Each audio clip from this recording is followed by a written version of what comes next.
Hello, and welcome back to Northern Lights. Northern Lights. That's what we're playing today, folks. That's what we're doing. That's what I'm recording. Uh, that's how you know it's gonna be a good episode already.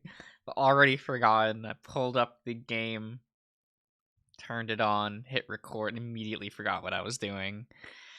Oh, okay. But we've just gotten off the bus. We're heading to our new lives. I'm surprised that I don't know. Are we gonna see those characters again? They had like portraits and shit, and multiple expressions, and they have to show back up at some point, right? They wouldn't make those art assets and then not. This was not the direction I legitimately thought the game was going in, but I'm excited to see what's going on. I'm excited. Thankfully, it wasn't too long of a walk, though my arms were still screaming at me by the time I got to the roadside motel, gently pushing my way into the little office, giving a tap on the bell. Just a moment. Be right with you. A rather kind badger soon stepped out from the back and squared away my reservation. You need anything? Don't hesitate to ask. Thank you. Just happy to have a place to stay. Before I knew it, I was alone in the complete privacy for the first time in a week, just letting my bags drop onto the floor. I collapsed onto the bed, which creaked loudly, letting myself sink into its softness.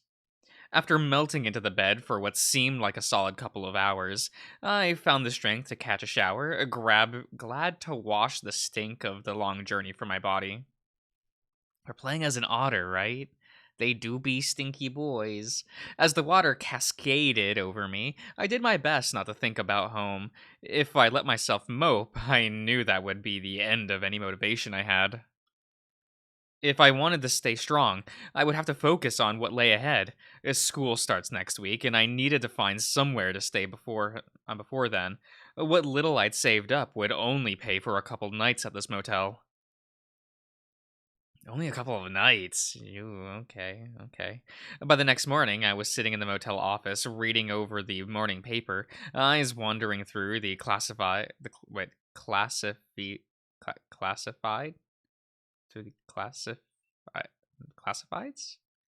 I don't know. I don't know. Looking for any job openings that might be able to get started on immediately. They've got they've got a rental store here. Man, that'd be perfect. The badger behind the desk told me how to get to the store in the town's heart, and after freshening up, off I went. Following the directions to the letter, keeping my head straight, and doing everything I could think of to start my new life off in a good way. Okay. The town square was one of the most unique places I'd ever been. Each building looks as though it would fit right in with a good spaghetti western, if not for the modern signage and electricity. A video den stood proudly on one corner, and it was the most colorful tall windows filled with posters, community flyers, and a help wanted sign. A banner hung under the second floor window reading, "Welcome back, pioneers." Well, isn't that adorable? Wasting no time, I slipped into the store and felt, "Ooh, that's music?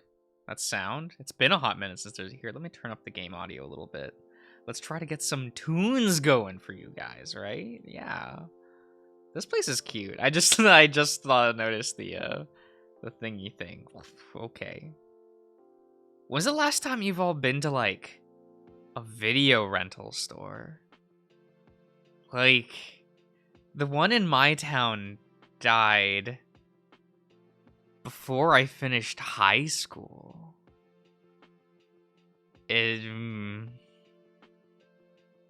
Yeah, feels bad. Feels bad.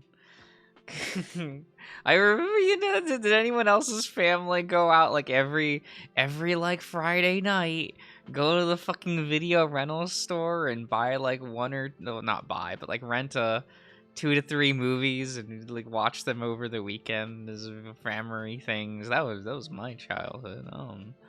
We watched a lot of shit movies. Wasting no time, I slipped into the store and felt at home almost immediately. The scent of popcorn in the air, the sound of a movie playing nearby, an enormous wolf an enormous wolf, you say, was standing behind the counter, going through a box of overnight returns. That is indeed a big wolfer. I was not lied to. I am excited. Look at this smiley boy. Those pretty, okay. Good morning. The wolf's voice was deep, but had a pleasant calmness to it. He smiled for a moment, eyeing me before going back to the tapes. Good morning.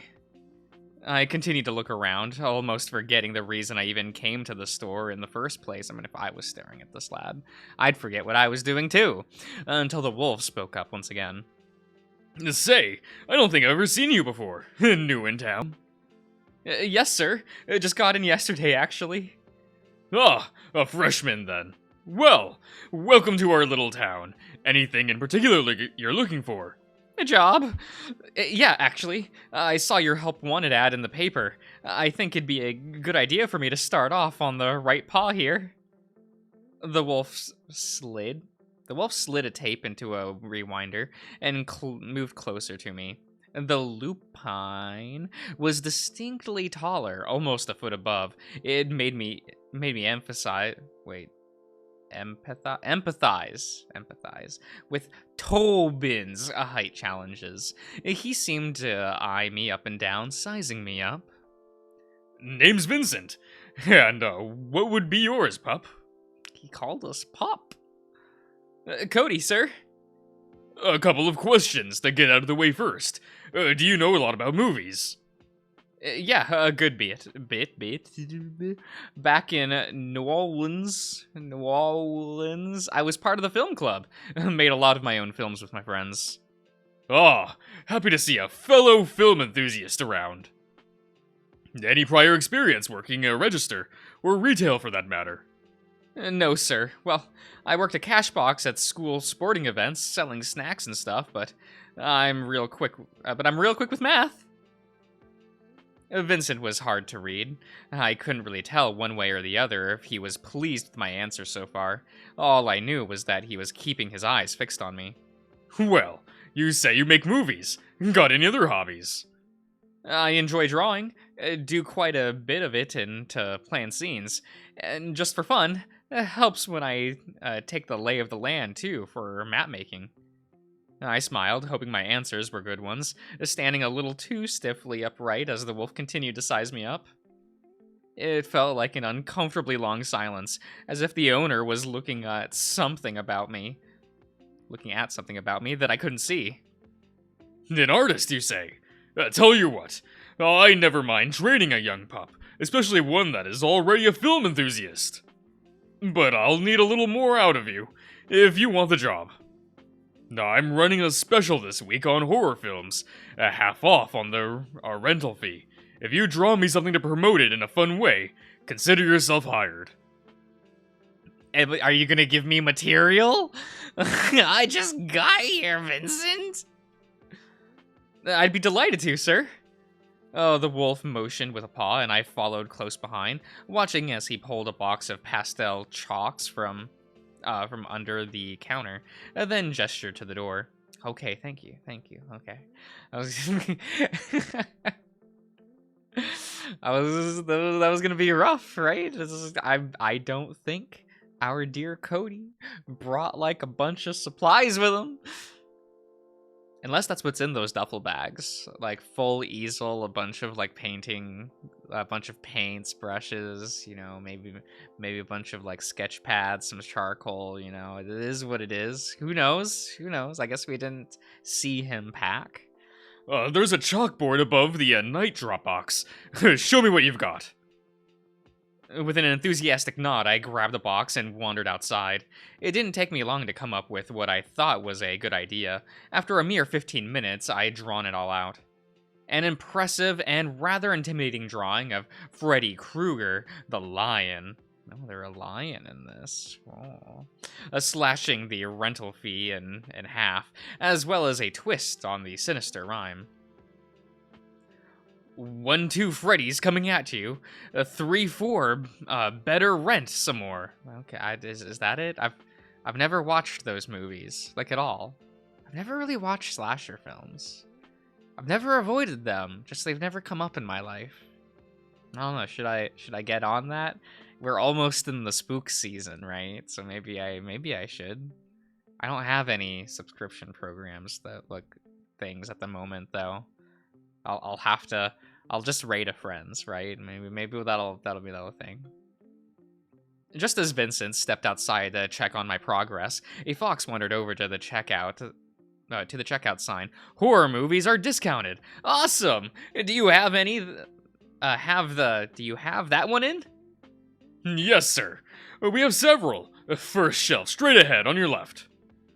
The wolf was smiling at me, and for the first time, I didn't feel like he was sizing me up, which was a rather nice feeling. Not bad, pup. Not bad at all. You got time to start now, or... Okay. Or do you need to get settled in a dorm first? The question caused a lump in my throat. I was hesitant to bring it up.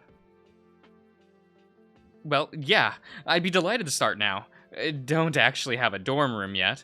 Could barely afford the tuition and books. No dorm. Where are you staying? There it was again, the gaze that felt like he was looking at more than just my figure. Seeing something I couldn't, I wondered if he was just great at spotting a lie. Old Pine Motel? There was an awkward moment of silence as the wolf seemed to mull something over in his head. He briefly glanced past me at the artwork, then back at me, flashing a quick smile. I can trust you, right? You'll be a good pup, treat our customers with kindness, and keep lending your art talents. Yes, sir. I promise I won't let you down. His questions had me feeling hopeless. I'd have a job at the very least. Already an improvement in my eyes as I worked to distance myself further from my paw and more into a life of my own.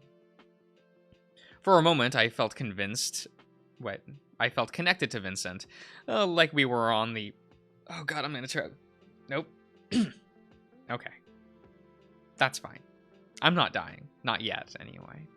For a moment, I feel connected to Vincent, like we were on the same wavelength. I could almost sense that his trust in my words was growing by the second. Tell you what, normally I wouldn't even offer this, but I see promise in you. It could be a real great asset in my little shop. So, I've got a special one-time offer for you. If you're willing to work for half wages, you can have the little apartment above the store. It's not much, but it'd sure beat being on the street when winter comes. A deal? My eyes went wide with shock as I nearly jumped out of my fur with excitement. Never having considered this morning could have gone as well as it had. Oh my god, it's like we're playing, what's that game? Life is Strange True Color. Just go to town, immediately get job, live in apartment right above job. Let's go.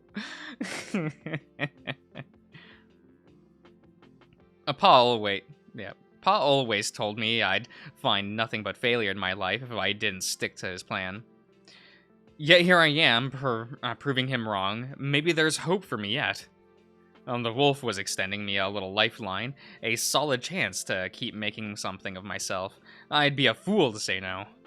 Vincent was smiling at me. Surely he could tell how enthused I was by the offer. Are you serious? Deal! Well, welcome aboard. Let's get started with your training. You can get moved in tomorrow. You just need to tidy it up there first. I've been using it as storage for some stuff. Vincent spent the better part of the morning training me, going over every single detail of the job and tasks that needed doing. It was a little overwhelming at first, but I refused to let him down. As an employee, you're entitled to 1 free rental a week. I'll also give you new releases to watch the day before we put them out, so you can be better informed for our customers. Once you've got your semester schedule, let me know what it is. I'll see about working your hours into it in a fair manner. And try to keep your free days, as your off days. My first shift was going quite well after that, loving the compliments I was getting about my artwork and settling into my role. By mid-afternoon, I seemed a natural for the job, looking like I'd already been doing it for years. As I went about shelving some movies, I was unaware someone outside had stopped dead in their tracks and hurried inside. "Cody, is it really you?" "What?" Okay. A familiar, though mature voice filled my ears. The sound of it made my heart skip a beat. Beat? Not beak. I have a beak, but that's a beat. And I turned to face the speaker. At the sight of him, my mind wandered back to the best summer vacation of my life. Oh, okay. It's been 8 years come and gone since that fateful July. They recognized you? 8 years? Okay. The first 2 days of summer camp had been the worst. I felt so nervous all the time, far from home, afraid to try and make new friends. By the third day, I was approached.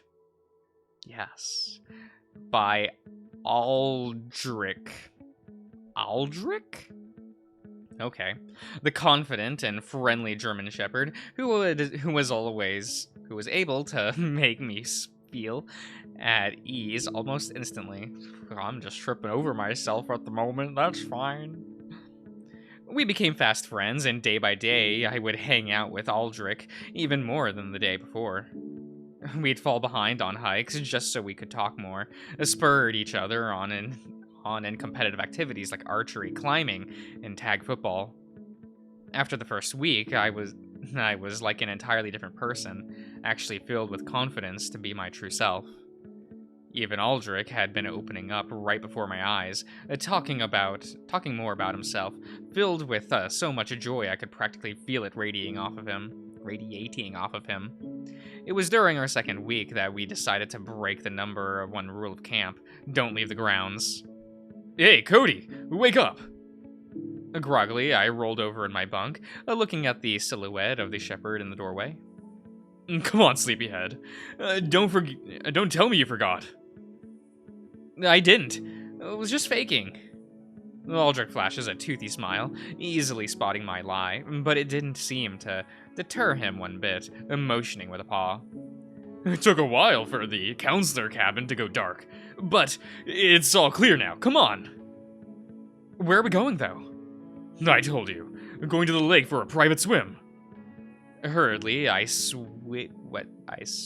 slipped into my swim trunks, lame, and wandered out of the cabin, yawning into the night as I stretched my arms toward the sky, whiskers twitching as I continued to shake off the sleep.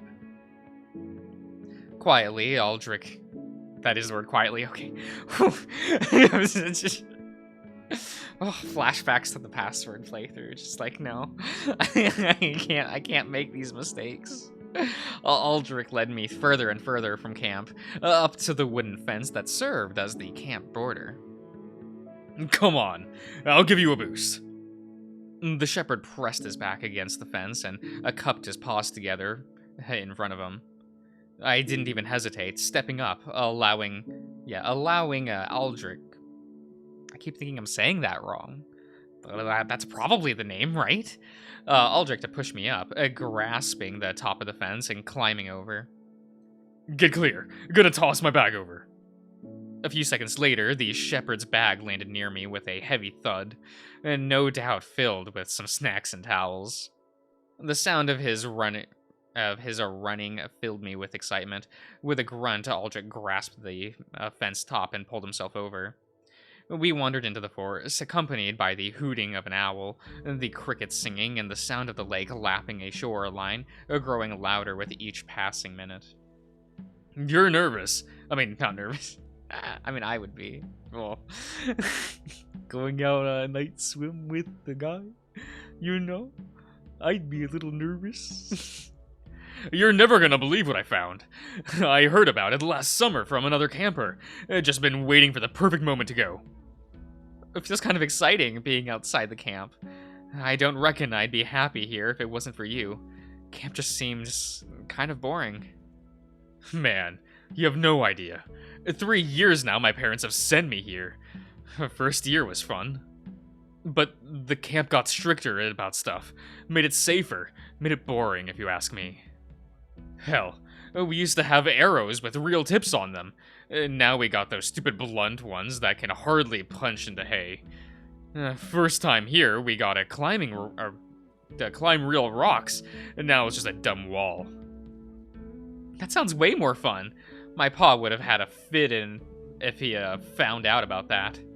After a good 15 minutes walk, we made it at last. Aldrich pushed through the bush first, his smile greeting me as I came through. Oh, okay. My eyes went wide the moment before, with excitement and delight at where he'd brought me. It's a small private sandy shore on the lake's edge, looking like it's been untouched for ages. A long cabin sat on stilts over the lake, the water. Looking worse for wear, the remnants of a bonfire circle still lingered like a tombstone in the memory of fun that used to be. Whoa, what is this place? It used to be part of the camp, before I started coming here. Back when campers got to actually enjoy more of the lake. Boats without tethers, fishing, lots of stuff. Plus, there's that. The shepherd pointed out to the shoreline at a floating platform 15 feet away, which held an elevated diving board allowing for all sorts of fun. But why did they stop coming here? Dunno. Probably part of them trying to be safer, but... And now it's all ours. We can come here every night if you want. Our secret spot. Race you to the platform? Aldrich cocked a toothy grin at the challenge, setting the bag down by the bonfire ring, getting into a starting stance. Count it off. On 3. 1, 2... With a lunge, Aldrich started off before I finished the count. Hey! Hurriedly, I charged after Aldrich. Lagging behind as we ran along the dock. The shepherd was the first to jump in, and I was hot on his heel, diving in soon after. Staying below the surface, deep enough that Aldrich probably couldn't hear me charging past into the water. I made for the floating platform, popping up with a laugh only a few seconds later, waving at the shepherd barely halfway to me. Hurry up, slowpoke! Hell, I wish I was as fast as you. Go for a dive. I can see you good from here. All right. I didn't even hesitate to climb the old rickety ladder on the platform up to the diving board, not even wasting a second to make sure it was safe. After a run, I leapt off the end of the board, swam diving into the lake with finesse. Surfacing with a gasp and a giggle, I looked around for the shepherd. What did you think? Aldrich? The shepherd burst forth from under the water with a loud, playful bark, lunging on top of me, forcing me back underwater. I didn't even have a chance to shriek as I found myself under the surface again, hurriedly going up to meet with Aldrich's laughter. It wasn't even mad. No, I wasn't even mad. Soon laughing along with him. Meanie? Nah, it's funny. You should have seen your face. With a huff, I batted the water hard with an arm, splashing water over Aldrich, giggling with delight before turning to float on back. Go on, then. It's your turn. Sure. Let me show you how a pro does it. Aldrich swam over to the platform and climbed out of the water, heading up to the diving board, running along the bouncy surface, cannonballing off the end. He landed with such an impact it splashed up a mighty torrent of water which showered me completely. It felt like an eternity of joy as we played into the water, taking turns to dive again and again, challenging each other to breath-holding contests. I always won, of course, but it didn't make it any less fun. Eventually, we both climbed onto the platform, laying down on the wet wood, staring at the bright, starry night sky, catching our breath as... Oh, excuse me, sorry. Catching our breath as the warm summer air washed over us. What do you think? Best part of camp? Yeah, Let's come up here every night. Don't gotta just swim. We can do other stuff. Sounds good to me. A shooting star streaks across the night sky, making us both gasp at the sight of it. Closing my eyes, I made a wish, enjoying the sound of Aldrich sighing, relaxing into complete happiness. What did you wish for? Can't say. Won't come true if I did. Well, if I made a wish, it'd be for us to be friends forever. Don't need to wish that, though. Already true. Really? Of course! Even when we gotta go home, we can write each other. Look forward to camp again. There was a hint of sadness in my eyes as I glanced over at the shepherd, reminded of something I hadn't brought up before. I don't think I can come again. My pa won my stay in a charity raffle. Well, then we'll just have to write each other more. Guess when we're older, we can meet up again. Start hanging out. Promise? Promise. We both went quiet for a while after that, just enjoying the night sky, basking in the afterglow of freedom from all of the rules of camp. Every night afterwards, we came back to our secret spot. We'd swim more. Aldrich taught me how to play a few card games. Hopefully not Yu-Gi-Oh! I'm just saying. Kids don't get into that game, alright? Each night ended with a new tradition, sharing a ghost story. Aldrich always seemed to favor mine. Told me it was cool hearing about all of the swamp monster stories I had to share. On our final night of camp, we were laying on a private beach for the last time. Aldrich sighed softly and glanced over at me, a curious look on his face. Hey, Cody. How come you're so good with your stories? Reckon it's 'cause I lived them. What do you mean? My two friends back home. We started sneaking into a movie theater, watching all of the scary stuff we aren't supposed to. We started making our own movies. It's so much fun, coming up with all this spooky stuff. Got this book on effects. I don't understand a lot of it yet, but it's fun doing what I can figure out. I can make fake blood, slime, and lots of other stuff now. I wish I could see them. I wish you could be in one. Really? What would I do? Looking at Aldrich, I began to size him up and his shape, character, overall appearance, quickly making up my mind on what role I'd write for Aldrich.